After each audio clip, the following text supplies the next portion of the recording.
In this video, we will examine the rise and governance of King Maelon of Brindhar. We will look at how his administrative systems developed and how enforcement methods, including the shuffling boots, became part of his rule. Guys, can you help me to hit 1,000 subscribers on this channel? And it's my dream. Sorry for interruption. It's humble request. Let's jump into the video. King Maelon of Brindhar emerged from a period of regional fragmentation that had weakened many small kingdoms across the northern plateau. His early years were shaped by trade-based interactions with merchants who traveled through the valley routes. These experiences helped him understand the value of stable governance and reliable local economies. He was the fourth son of a minor noble family, which limited his chances of inheriting land or titles. This position encouraged him to pursue military education and administrative work under senior officials. Through consistent service, he gained a reputation for solving disputes with a focus on structure and documentation. Maelon joined the Royal Administrative Cohort at age 20, where he specialized in resource tracking and settlement classification. His accurate reports distinguished him from other scribes who often relied on verbal accounts. Over time, his contributions gave him access to regional governors and military strategists. During a border conflict with a neighboring tribe, Maelon served as a logistical advisor. His planning ensured predictable supply chains and steady reinforcement schedules. The commanding officers credited him for preventing delays that would have weakened their position. His visibility in these operations attracted the attention of King Maelon, who preferred advisors with practical experience rather than purely ceremonial backgrounds. Maelon's observations on fort structure and troop rotation were incorporated into several reforms. These adjustments improved efficiency in patrol routes and reduced internal friction among regiments. When King Maelon died without a direct heir, the council evaluated multiple candidates from prominent families. Records show that Maelon's supporters presented his administrative achievements as evidence of suitability for leadership. The council eventually elected him through a majority decision based on perceived stability and long-term planning capability. Once crowned, King Maelon initiated land surveys across Brindhar to categorize agricultural capacity. These surveys standardized land taxation and identified underused fields. The information was then used to reorganize farming zones and allocate grain storage responsibilities. He established a network of record keepers in each province to monitor seasonal fluctuations. These record keepers sent monthly reports that allowed the central office to forecast shortages. As a result, Brindhar developed a reputation for predictable harvest distribution. Maelon also introduced a licensing system for traveling merchants. This system listed allowed trade routes, regulated toll stations, and created registries for goods. The new structure reduced disputes at checkpoints and increased documentation accuracy. Under his rule, the capital city of Tharnal expanded with new administrative buildings.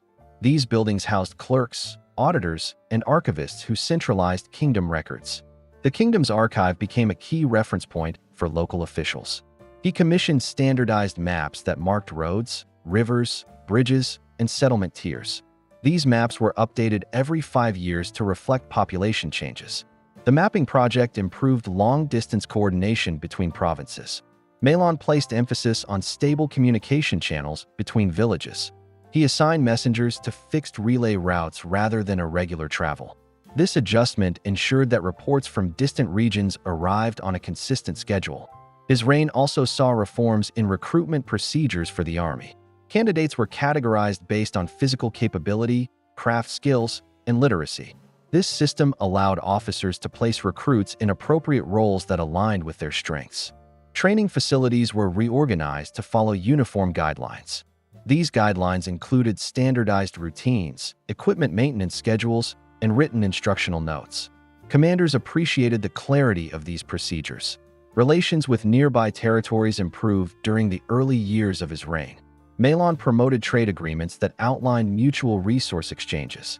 These agreements minimized conflicts over grazing land and river access. He implemented a census that documented population numbers across various districts. The census helped identify labor distribution, family structures, and migration patterns. Officials used the information to adjust taxation and settlement planning. King Maelon emphasized agricultural development by encouraging irrigation projects. Workers expanded canal networks that linked peripheral villages to larger rivers. This expansion increased crop reliability in formerly dry regions. Local councils received guidelines for managing disputes over boundary lines and livestock. These guidelines encouraged written agreements rather than verbal arrangements. The approach reduced long-standing disputes between neighboring families. Maelon initiated a structured apprenticeship system for blacksmiths, carpenters, and stoneworkers. The system improved craftsmanship standards across the kingdom. Construction projects benefited from consistent quality in tools and materials. The king promoted timber conservation in forested regions by creating regulated cutting zones. Supervisors monitored these zones to ensure sustainable harvesting. This practice maintained a steady supply of lumber for shipbuilding and construction. He invested in bridge repairs along key transportation routes. Stronger bridges supported increased wagon traffic carrying grain and ore. These improvements facilitated trade and military movement. Maelon encouraged scholars to compile reference manuals on regional customs, trade behavior, and agricultural techniques. These manuals were distributed to provincial leaders for practical use. The king believed that shared knowledge reduced inconsistencies between districts. He standardized tax categories for landowners, herders, and merchants. Clear definitions allowed collectors to calculate dues with minimal confusion. Disputes decreased as taxpayers understood their obligations. A portion of the kingdom's revenue was allocated to fort maintenance. Workers reinforced defensive walls with stone blocks and improved drainage channels. This maintenance prevented deterioration during heavy rains. Maelon organized annual inspections of provincial offices. Inspectors reviewed record accuracy, warehouse inventories, and judicial reports. Their findings were compiled into central documents for future planning. He regulated metal production by classifying smelters and/or quality. This classification prevented low-grade metal from entering weapon manufacturing. The reform raised the reliability of produced equipment. King Maelon also supported controlled expansion into unpopulated regions along the western border. Surveyors examined soil type, water sources, and terrain stability. Their findings determined which areas were suitable for settlement. The king established guidelines for urban planning in growing towns. Streets were to follow straight routes, wells were to be positioned at central points, and market zones were to be separated from residential clusters. These guidelines aimed to create predictable layouts for expanding communities. He promoted the training of clerks in arithmetic and basic geometry. These skills improved their accuracy in calculations and measurements. Provinces with trained clerks reported fewer record discrepancies. Craft guilds developed under his supervision, and their rules regulated production quality. Guild leaders maintained lists of certified workers. These lists became essential for major construction contracts. Maelon invested in coastal defenses by authorizing watchtowers along the shoreline. Guards stationed there monitored ship activity and reported unusual movements. This system strengthened maritime awareness. Throughout his reign, King Maelon maintained a structured administrative environment focused on documentation and regulated processes. His governance emphasized predictable routines, standardized systems, and orderly management of resources. These qualities defined the stability for which his early reign became known. As King Maelon's administrative systems expanded, his interest in enforcement methods grew. He believed that clear regulations required firm mechanisms to maintain adherence. This led to the development of structured procedures for interrogation and punishment. The central office introduced a classification chart identifying offenses by type and severity. Each category listed corresponding penalties designed to maintain order. Courts used these charts to ensure consistency across provinces. Maelon authorized the construction of specialized holding facilities in the capital. These facilities were divided into observation rooms, confinement areas, and interrogation chambers. Record keepers documented every procedure carried out in these spaces. Provincial leaders were instructed to submit quarterly reports on disciplinary cases. These reports helped the central authority monitor regional trends. The king used the data to adjust policies and resource allocation. The administration formed a designated corps of enforcement officers. These officers were trained in controlled interrogation methods and documentation practices. They operated under strict guidelines to maintain uniform application of rules. Each officer carried identification plaques and followed recorded schedules. These schedules outlined inspection rounds, prisoner transfers, and tool maintenance duties. Officers were evaluated based on adherence to recorded protocols. Among the tools regulated by the Enforcement Office were metal restraints, heat sources, weighted stocks, and immobilizing frames. Each tool was assigned a maintenance register. Technicians ensured that equipment remained functional and safe for controlled application. One of the most notable devices cataloged during Maelon's reign was referred to as the shuffling boots. These boots were made of thick metal shells designed to encase the entire foot. Their weight restricted quick movement and produced measured steps. Records indicate that the shuffling boots were originally developed for cases involving repeated theft, smuggling, or falsified merchant entries. Officials believe the device offered a structured method of interrogation that aligned with the kingdom's emphasis on regulation. It was treated as a tool rather than a symbol. The boots were heated using controlled braziers monitored by designated attendants. These attendants recorded temperature ranges and duration of heating. Their logs were reviewed weekly by supervisors to verify accuracy. When applied, the boots were clamped onto the feet using bolts that locked into fixed slots. Officers adjusted the clamps according to standardized fit guidelines. This ensured the device remained aligned with the foot and did not slide during movement. Prisoners wearing the device were instructed to walk or shift weight in slow intervals. The movement produced a controlled shuffle due to the heavy structure. This action was used to gauge cooperation levels during questioning. Documentation from the period describes the main feature of the device as the forced movement while exposed to heat. As pressure increased, the skin contracted against the interior surface. The boot's design allowed officers to observe the pace and posture of the wearer. Medical observers, appointed by the administration, recorded physical responses in separate registers. They noted swelling, changes in gait, and progression of burns. Their observations contributed to future revisions in interrogation procedures. King Maelon emphasized that these methods were intended to reinforce the reliability of state records. Confessions or clarifications obtained through regulated tools were to be checked against existing documents. False entries identified through these sessions were later added to administrative archives. The kingdom's record office stored detailed files on each case involving the shuffling boots. These files contained the charges, the questioning process, and the recorded outcomes. Clerks referenced these cases during training sessions for new enforcement officers.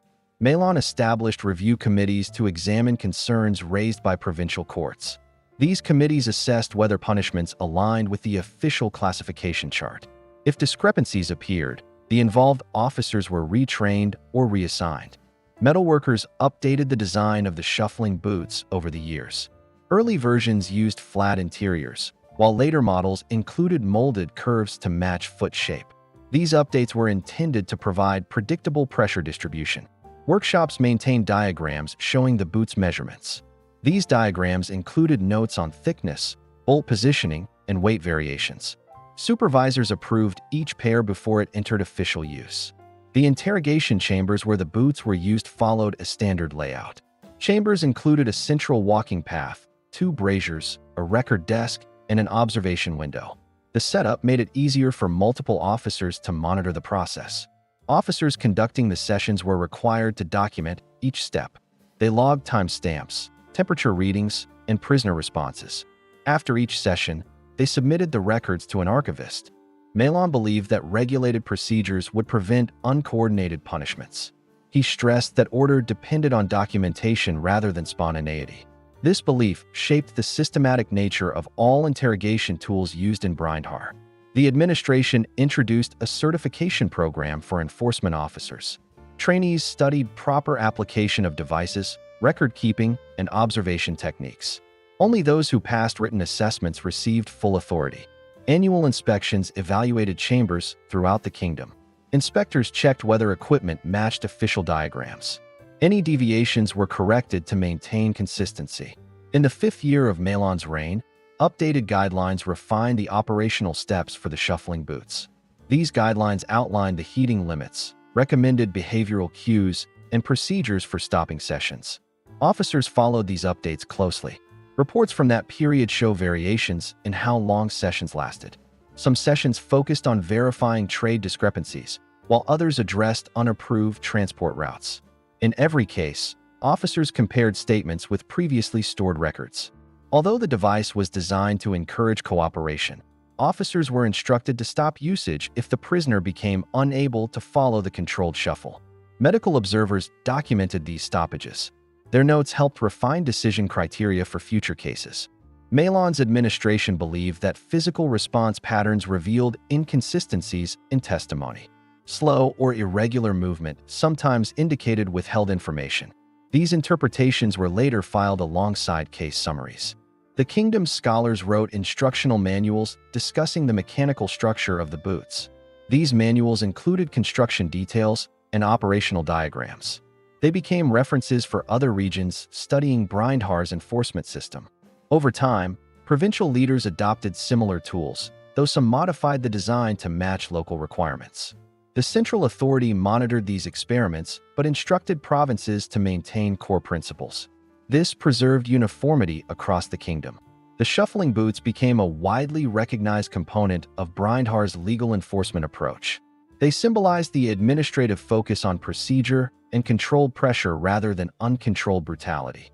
Their record-heavy usage reflected the kingdom's broader philosophy of structured order.